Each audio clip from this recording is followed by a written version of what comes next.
Hello, thank you for watching my video. My name is Roel. I am a health and nutrition coach and a diabetes practitioner near Manchester in the UK, and I post these videos to help motivate you to be as healthy as you can be. And at the end of my videos I always chit chat a little bit about my crafting. I'm into knitting, crochet, and sometimes a little bit of drawing. And at the end of that I will stick on a few bits of what I've been up to this week, some photos and a little bit of video sometimes. If you're new, and I did see that I have some new followers, then welcome and thank you so much for subscribing to my channel.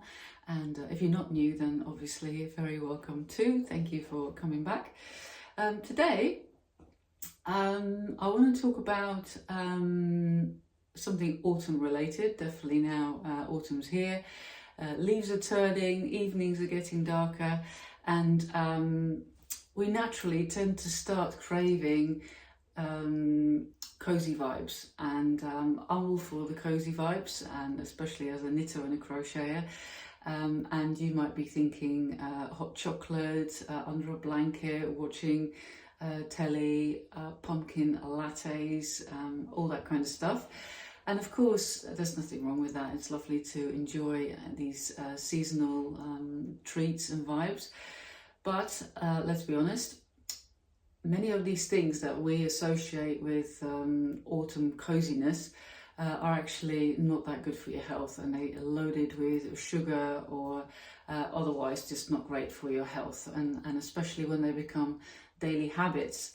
So what I want to do in this video is to just share a few ideas of how you can adopt some cozy habits this autumn winter that are actually good for your health, or at least not ruining it.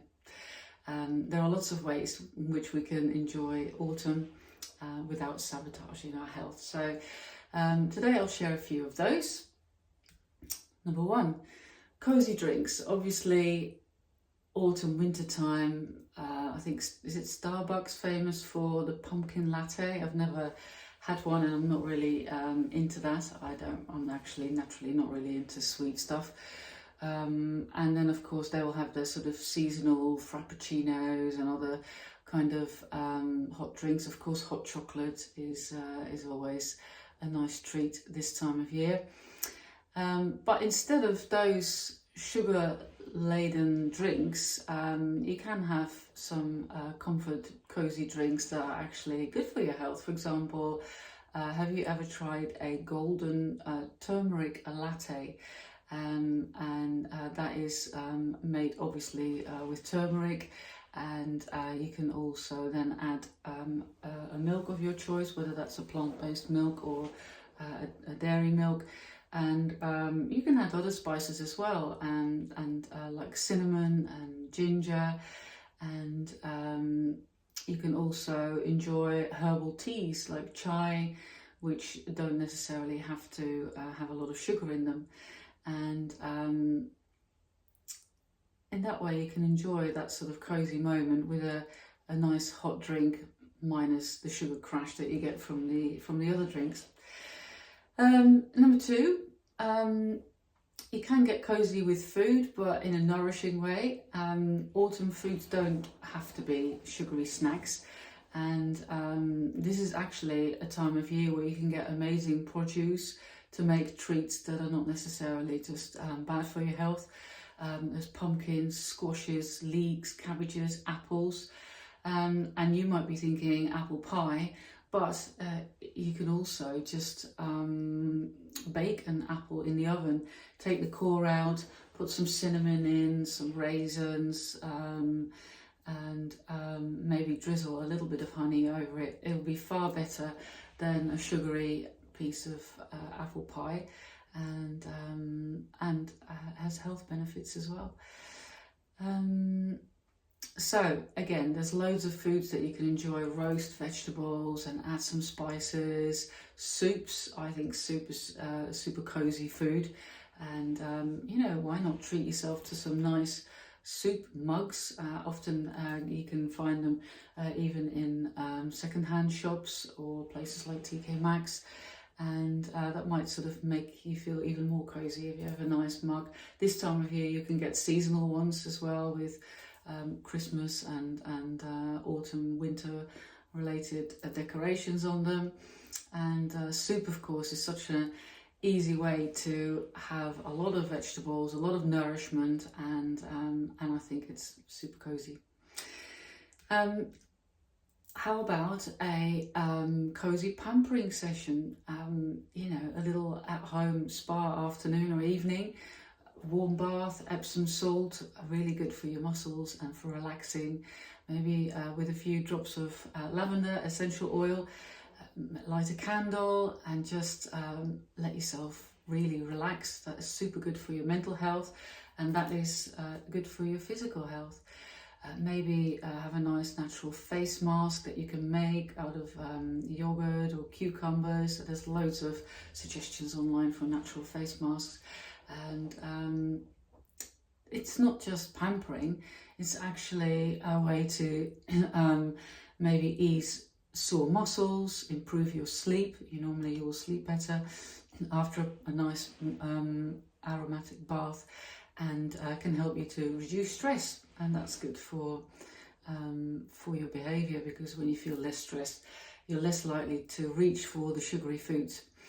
And that whole sort of ritual of slowing down and taking care of yourself is just really soothing and much better for you than reaching for another sugary snack. Now, this is a great time of year to embrace sleep. Shorter days make us naturally want to hibernate, and that's not a bad thing. Most of us don't get enough sleep anyway. I think they did a big survey in the UK, and the average sleep hours that people got was around 6, which is below the 7 to 9 hours that we need as adults. And so use autumn as your chance to prioritise rest. Maybe create a really cozy bedtime routine where you dim the lights, light a candle, have a warm healthy drink without caffeine, obviously, if it's before you go to bed. Maybe read a book on the sofa with a nice blanket, and go to bed a little earlier. Sleep is one of the most powerful immune system boosters, mood lifters and energy restorers that we have. So prioritise sleep. Then just a bit of cozy movement. So when it's dark and chilly, it's tempting to just curl up on the sofa and not go out for walks. And I think most people are less physically active during autumn and winter compared to spring and summer. But moving your body can be cozy too. Try a little gentle stretching or yoga, with a blanket nearby, or go for a short brisk walk wrapped up in a nice warm scarf. And you can see there's a lot of knitting associated items popping up here.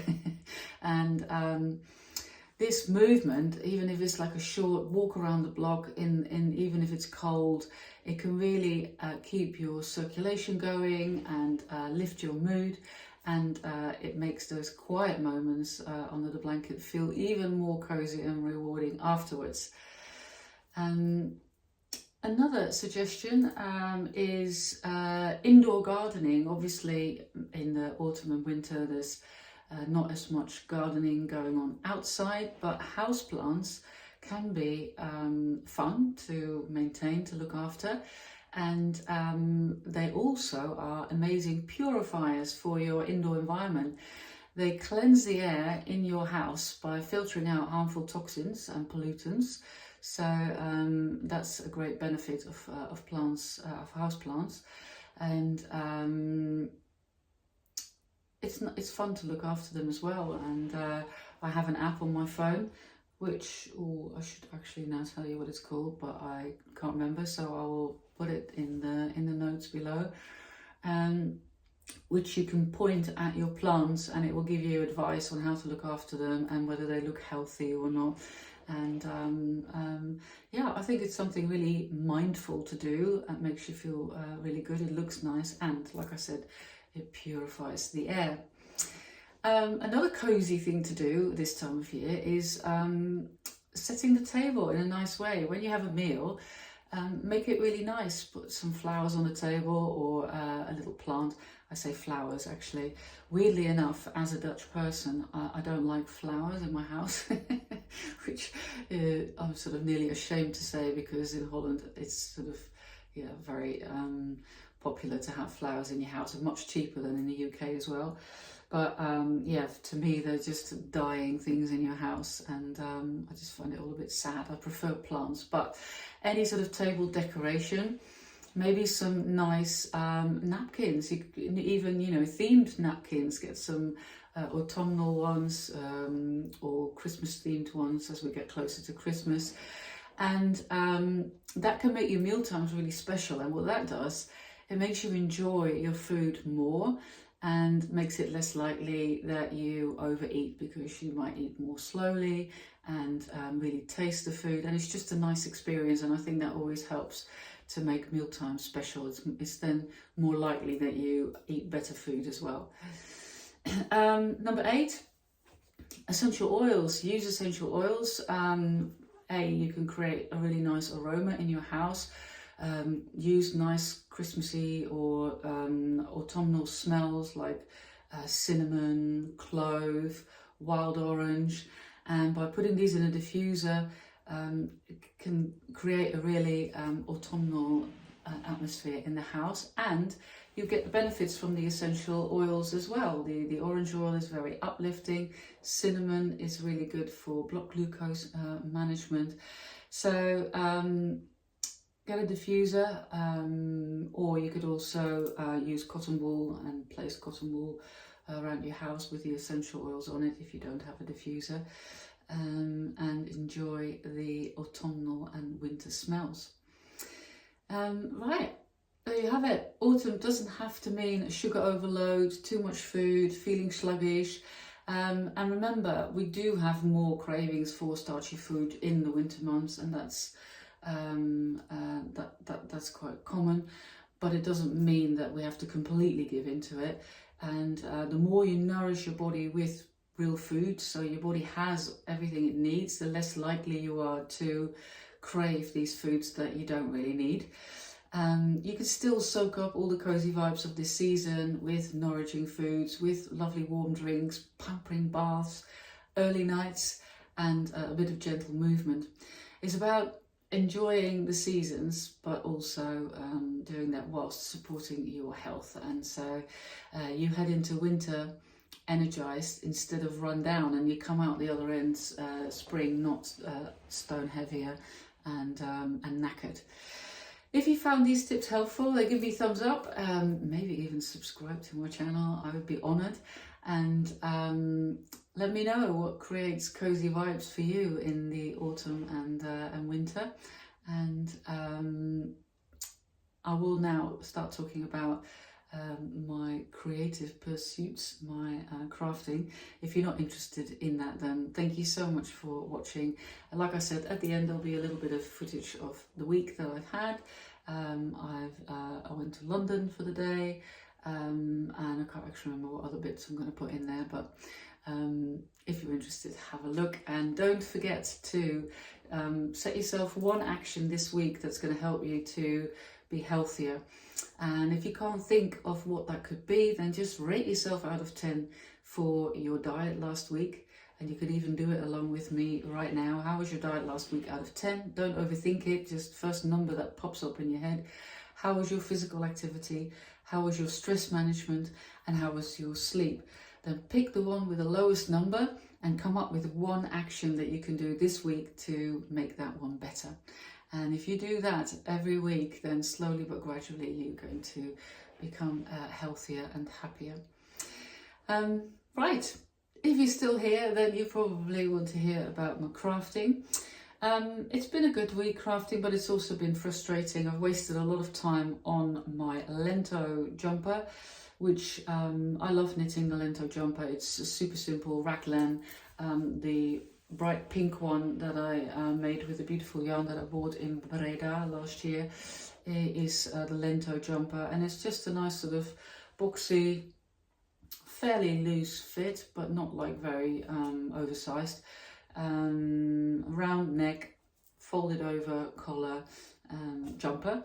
And the one I'm making now is with the yarn that I bought at the Manchester yarn store from Kennexa.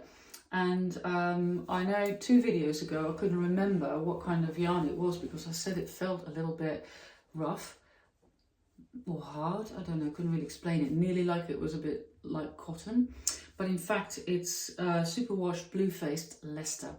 And blue-faced Leicester is sometimes also nicknamed the British Merino because it has sort of similar qualities. It's very soft, so most people will tolerate it on the skin.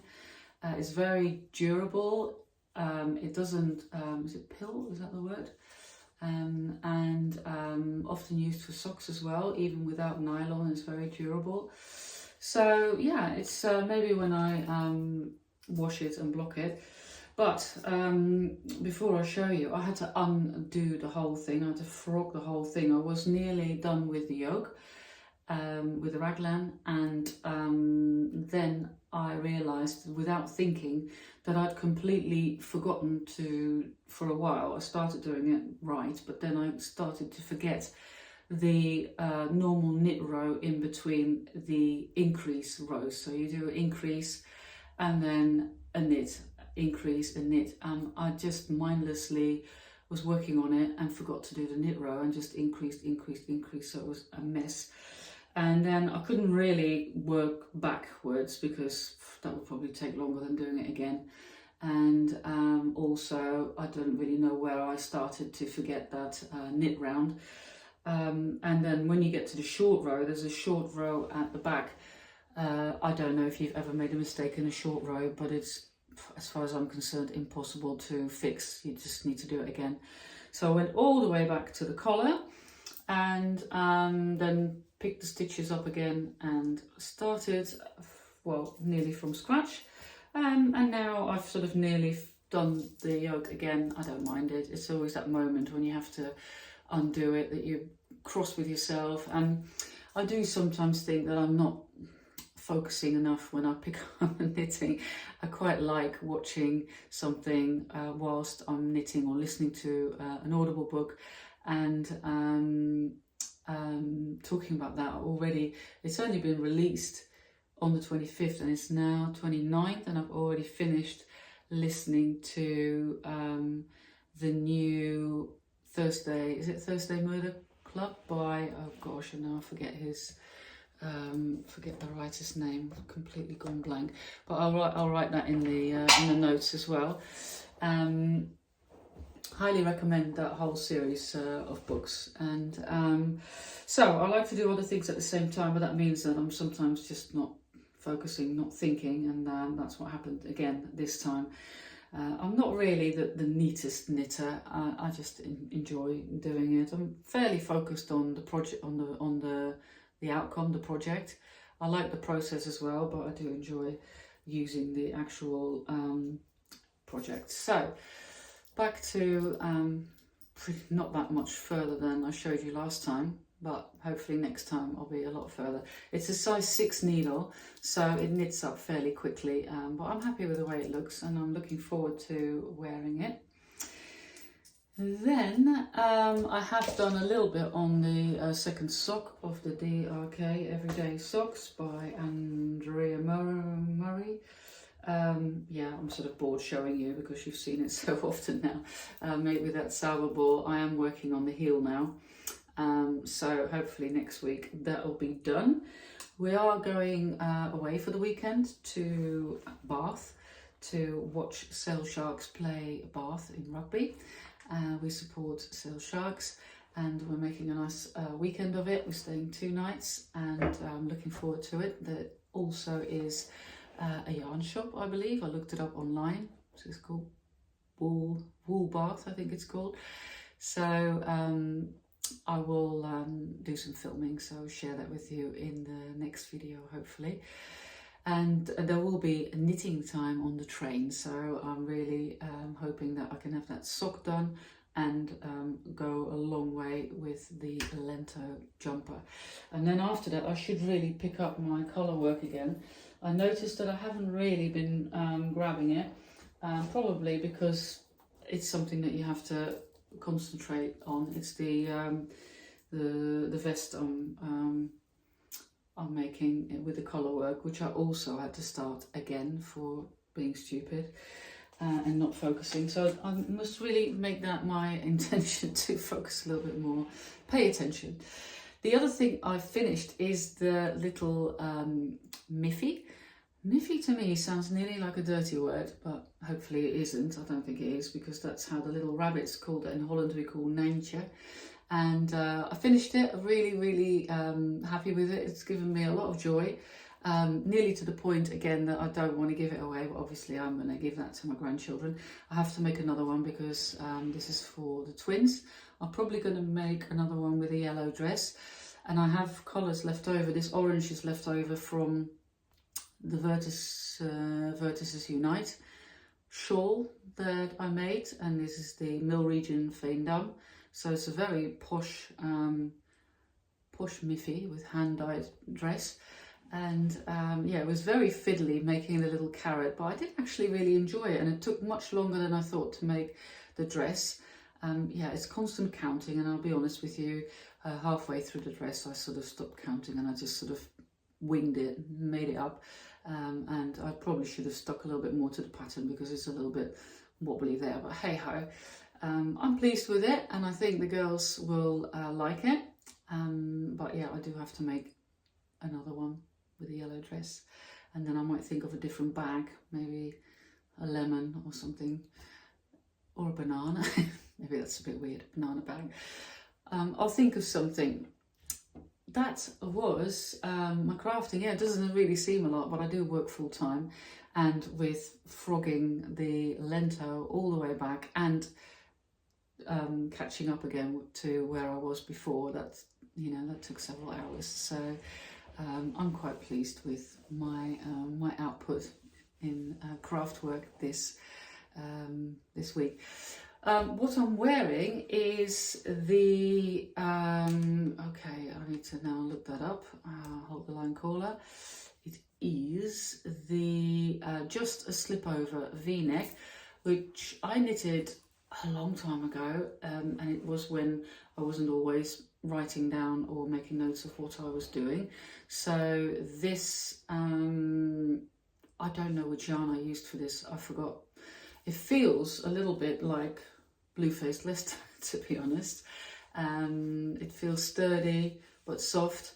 Very happy with it, but I didn't make the what's it called, the hem stretchy enough, so I need to, you can see it, but I just did a normal book standard bind off, and I just think I need to undo it and do Jenny's amazing or surprising stretchy bind off. But yeah, super happy. I do like a slip over or vest or whatever you want to call it, especially this time of year. It's just perfect. Right, that was it. I don't know what else. There was something else I can show you. I've got another Fern perfume. I showed it before. But once every season they create a one-off perfume. It was an Eau de Toilette, it might be perfume. I'll put my glasses on and I can tell you what it is, but I think it is a perfume. Oh no, it's an Eau de Parfum. And it's always very seasonal. It comes in this beautiful package. I've shown it before, and it's Fern with a double F. So you can look that up. I think you have to go on a waiting list if you want to receive them. But yeah, they make me very, very happy. They always come in this beautiful box, and it's all, you know, organic. The ingredients are amazing. The smell, it's not called a smell, is it? It's called the fragrance of this season's Eau de Parfum is, I think it's apple and pear.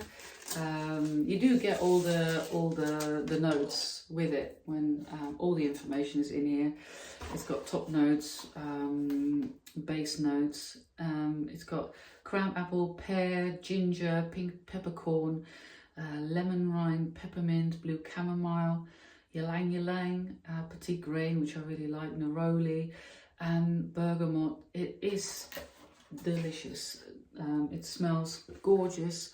Not too sweet, which you may think when you hear apple and pear, but it's really, yeah, nearly a bit spicy. Really, really nice.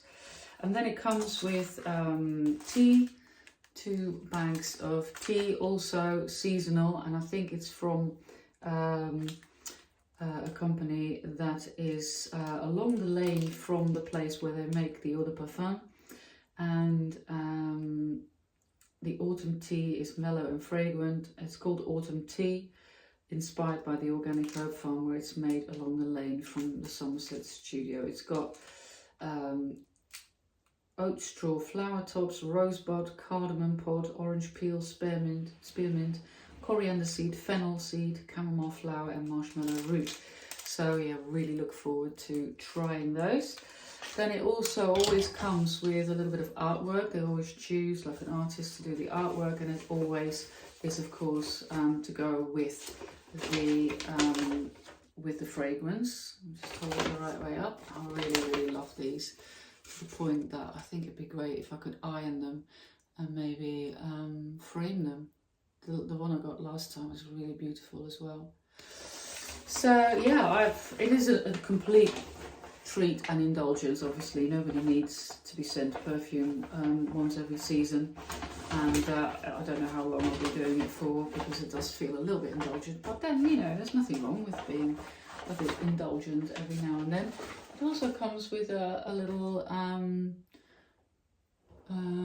stone that you can spray the perfume on and then put it somewhere, but I must have put it somewhere, so I can't show you that. But yeah, highly recommend it. So that was it. Thank you so much for watching, and have a wonderful week. Hopefully you'll be watching my next video next week, and until then, love you lots. Bye.